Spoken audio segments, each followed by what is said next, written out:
এত কিছু শুনতে শুনতে ওই যেটা বলছিলাম যে রবীন্দ্রনাথের গানের ব্যবহার চলচ্চিত্রে শুধু কলকাতায় না, বোম্বেতেও প্রকটভাবে। আর যারা রবীন্দ্রনাথকে কিন্তু ওনারাও ভীষণভাবে আত্মস্থ করেছিলেন একদমই। এবার রবীন্দ্রনাথ যুগের এক পরবর্তী আরেকজন মহামানব বলতে পারি আমরা তাকে। আমি নামটা বলছি না, গানটা শুনলে মনে পড়ে যাবে, বাকিটা আপনি বলুন। তো আমরা রবীন্দ্রনাথের সুরগ্রহণ বলতে হিন্দি চলচ্চিত্রে খুব মুষ্টিমেয় কয়েকটি গানকে ধরি, কিন্তু আরো অনেক গান আছে। তার মধ্যে যেটা আপনি বলছিলেন, মানে সলিল চৌধুরীর কম্পোজিশন, লতাজি গেয়েছিলেন প্রেমপত্র মুভিতে সাवन की रातों में ऐसा भी होता है, ওটা গাইছি। তারপরে রবীন্দ্রনাথের গানটাও একটু শোনাবো অবশ্যই। सावन की रातों में ऐसा भी होता है, सावन की रातों में ऐसा भी होता है, राहे कोई भूला हुआ तूफानों में खोया हुआ राह पे आ जाता है, सावन की रातों में ऐसा भी होता है, सावन की रातों में तेरी नजर से इसे देख लूं मैं, दिल से मेरे तुम ये महसूस कर लो, तूफान ये मेरे दिल से उठा है, चाहो तो तुम अपने दामन में भर लो, तूफानों में खोया हुआ ये रास्ता है, सावन की रातों में ऐसा भी होता है, सावन की रातों में। যেতে যেতে একলা পথে নিবেছে মোর বাতি, ঝড় এসেছে ওরে রে, ঝড় এসেছে ওরে বার, ঝড়কে পেলেম সাথী, যেতে যেতে একলা পথে নিবেছে মোর বাতি, যেতে যেতে একলা পথে। বাতি আর নিভলো কই, মনে হচ্ছে নতুন করে আলো দেখা যাচ্ছে। আমি মানে এরপর হয়তো কথা বলা উচিত না, কিন্তু একটা না বলে পারছি না। এটা জাস্ট এই কর্ডসটাকে অ্যাকম্পানি করতে করতে মনে হলো যে এখানে greatness of composer Salil Chowdhury অনুপ্রাণিত হলেন। একেবারেই তাই। নেওয়া বা খুব অনুকরণ করলেন না, অনুপ্রাণিত। কারণ একটা জিনিস, সাवन की रातों में যখন গাইছেন আপনি, মিয়াগিমালা একটা প্রকট, যেটা আমাদের ওয়েস্টার্ন মিউজিক থিওরিতে বলছে এখানে সাসপেন্ডেড ফোর্থ কর্ড লাগছে, কন্টিনিউয়াস, আর কিছু নেই।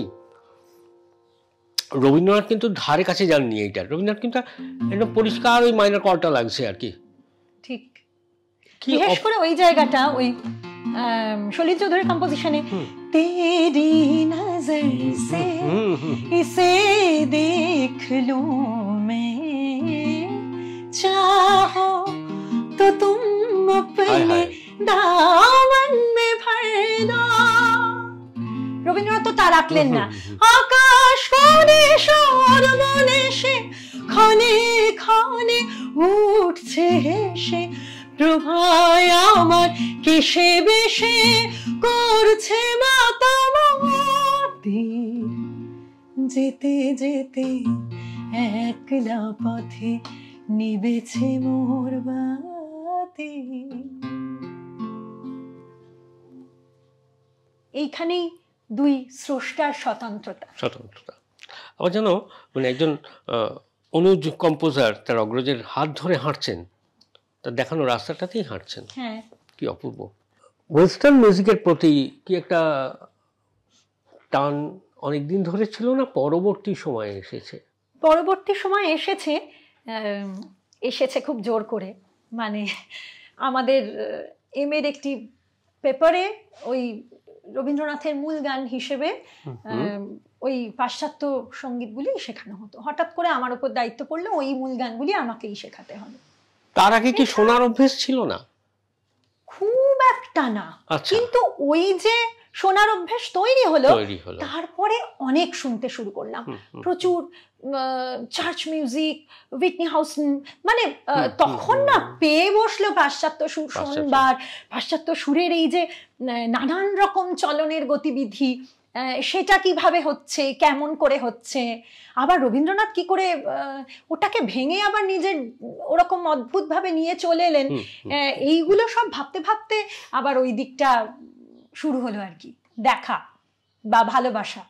মানে আরেক সমুদ্রের ধারে বেড়ানো আর কি। আরেক সমুদ্রের ধারে বেড়ানো মানে ওটা কিছুই নয়, ওটার ধার কাছেও পৌঁছানো নয়, কিন্তু আর কি ওই হলো মানে ওই যে একটা অ্যাডিকশন তৈরি হচ্ছে, বা পাশ্চাত্য সঙ্গীতের ওয়েস্টার্ন ক্লাসিক্যালের যে এলিমেন্টস গুলো যেগুলো গাইতে আরম্ভ করছেন যখন, যে ওই হিম বা বিবলিক্যাল সং, মানে বাইবেলের যে ধরনের গান যেগুলো, বা অপেরাটিক যে অ্যাপ্রোচ, তার আগে ওটা তো আপনি ছুঁয়ে এসেছেন রবি ঠাকুরের গানে। রবীন্দ্রনাথের গানের পড়াশোনা করতে করতে যে উনি তো সমস্ত মহাপুরুষের জন্মদিন আলাদা করে যখন পালন করতে শুরু করলেন, তখন তিনি চার্চ মিউজিক হচ্ছে, যখন খ্রিস্টোৎসব হচ্ছে চার্চ মিউজিক হচ্ছে, এবং তার গানের মধ্যে যে কোরাসের অ্যাপ্লিকেশন, বাকি অদ্ভুতভাবে পাশ্চাত্য সুর গ্রহণ করলেন, অথচ তার মধ্যে একটা ভারতীয় শাস্ত্রীয় সুর মিলেমিশে এক হয়ে একটা নিজস্বতা তৈরি হয়ে গেল।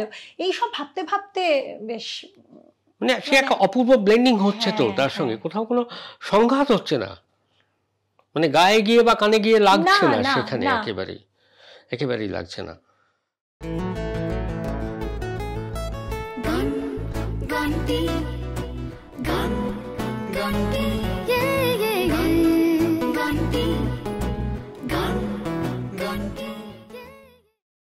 কিন্তু এই প্রসঙ্গে আরেকটু যাব, যেটা হচ্ছে খুব রিসেন্টলি আপনি কিছু বোধহয় এক্সপেরিমেন্টাল কাজ করছেন এটার উপরে, সেটা যদি একটু জানা যায়।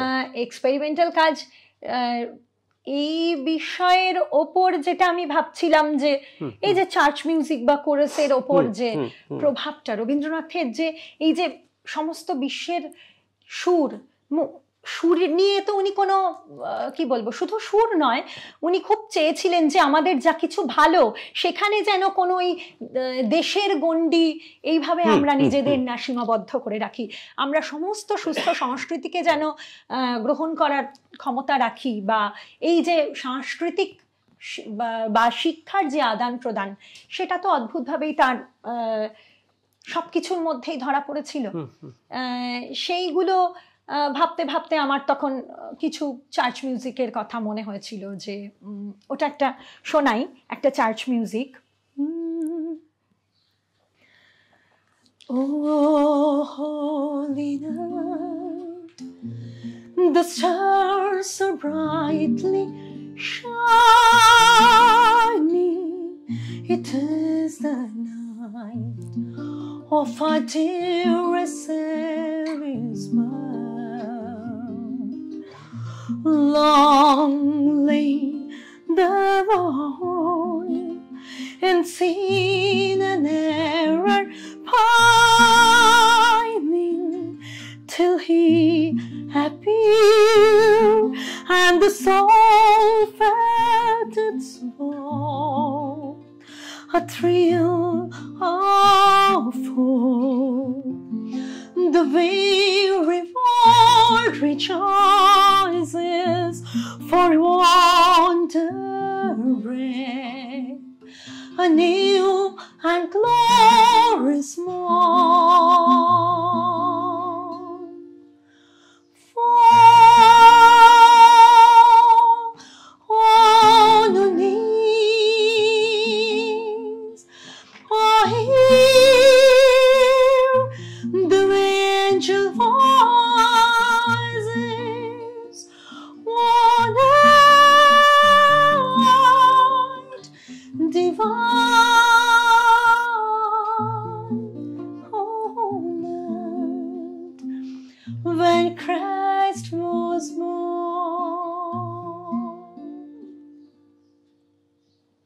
অ্যাজ এ কম্পোজার হিসেবে আমার কোথাও, যেটা আমি কলকাতায় খুব খুঁজে বেড়াচ্ছিলাম, হয়তো ভবিষ্যতে মনে হবে যে একটা অপারেটিক কম্পোজিশন করা যেতে পারে।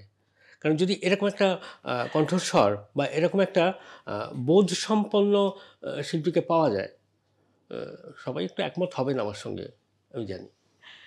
তাহলে ভবিষ্যতে আমরা সাহস করে কিছু কাজকর্ম করতে পারবো। এরকম একটা টেক্সচার যেটা সব ধরনের গানে খুব সাবলীলভাবে বিচরণ করে বেড়াচ্ছে, এটা নতুন করে বলার কিছু নেই। হয়তো ওই সুরের সাগরে ডুব দিতে চেষ্টা করা, তখন আসলে সবই তো ওই সুর, শুধু কারা কিভাবে স্বরটা প্রক্ষেপণ করছেন এবং না সেটাকে আন্তরিকভাবে গ্রহণ করা আর কি। হ্যাঁ, মানে যখন আমি দেখছি ন্যান্সিলি হচ্ছে see there she stands and waves her hands upon the key, কিন্তু রবীন্দ্রনাথ বলছেন ওই লক্ষ লক্ষ যক্ষ রক্ষ ঘেরে শ্যামারে, ওই লট্ট পট্ট কেশ অট্ট অট্ট হাসে রে, হা হা হা হা হা হা হা হা হা। আবার মানে পর মুহূর্তে আমি যখন দেখছি উনি আবার দক্ষিণ ভারতীয় শুনে নীদু চরণ মুনে গতি জনিনে রতনম মিন বাড়নুরা ও রামা নীদু চরণ মুনে। সুরটা নিলেন অথচ বললেন বাজে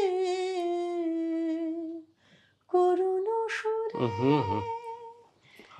তাহলে মানে সুর তো সেই যেটা এক্ষুনি বলছি, মানে কথা হচ্ছিল যে এই 12টা স্বরই তো, কিন্তু কেমন ভাবে প্রক্ষেপণ করছি কোন গানের জন্য, কেমন করে ভাবছি, এখানে গিয়ে সব আলাদা হয়ে যাচ্ছে। এখানে তো কোনো বন্ধন, মানে এখানে তো কোনো দেশ কাল বিভাজন নেই, সুর তো সবার, সুর তো সবার সঙ্গে মিলিত হওয়ার একটা জায়গা। আসলে আমার যেটা মনে হয় মাঝে মাঝে যে এটা শুধু সঙ্গীত শিক্ষা নয়, জীবন যাপনও বোধহয় ওই শৈশব থেকে যে একটা এক ধরনের যে ওই বাহিরানা, মানে ওই যে জানলাগুলো খোলা ছিল বলেই আলোগুলো আসতে পেরেছে ভেতরে। সেটা তো ঠিক কথাই। সবাই যখন খেলছে তখন আপনি গিয়ে ওই রেওয়াজ করছেন, তো তখন সে বাড়ির ধর্মও তো খানিকটা আলাদা হলো, ঠিক গতানুগতিকতার বাইরে গেল। তো ভাগ্যে সেই আলোটা এসে পড়েছিল। আর একটা প্রসঙ্গ, সেই একই প্রসঙ্গ বারবার ঘুরে আসে, যেটা নিয়ে আমাদের বোধহয় আগে একবার কথা হচ্ছিল, যে রবীন্দ্রনাথের গান খুব চেনা গান, কিন্তু তার যে অদ্ভুত কিছু আবার রূপ রয়েছে সেটা আমরা কল্পনাও করতে পারি না। সেটা নিয়েও তো আপনি একটা কাজ করলেন খুব গুরুত্বপূর্ণ। ছাত্রছাত্রীদের নিয়ে আমি একটি অনুষ্ঠান করলাম সম্প্রতি রবীন্দ্র সদনে।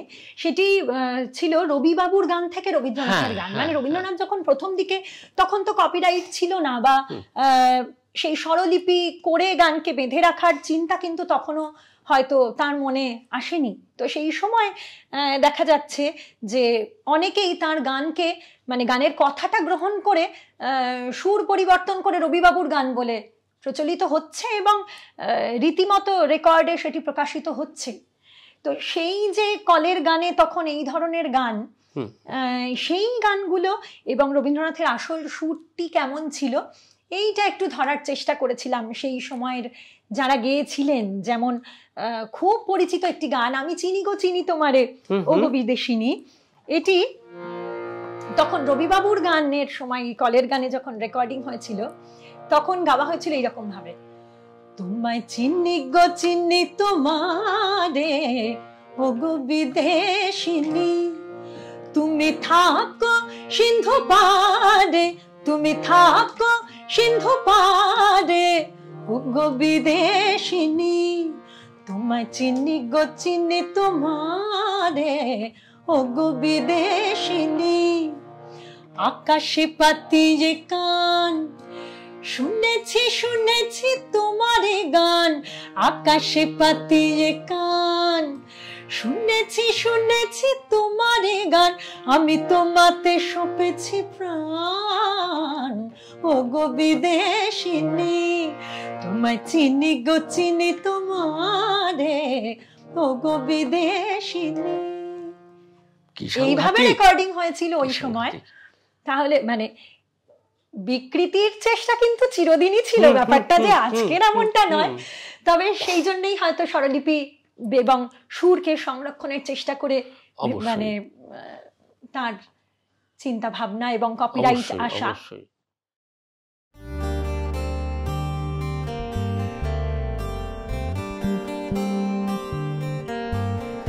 এ শুধু গান নয়, গানের গল্প, সে ডানা মেলে উড়ে যায় অল্প অল্প একদিন, প্রতিদিন একদিন প্রতিদিন।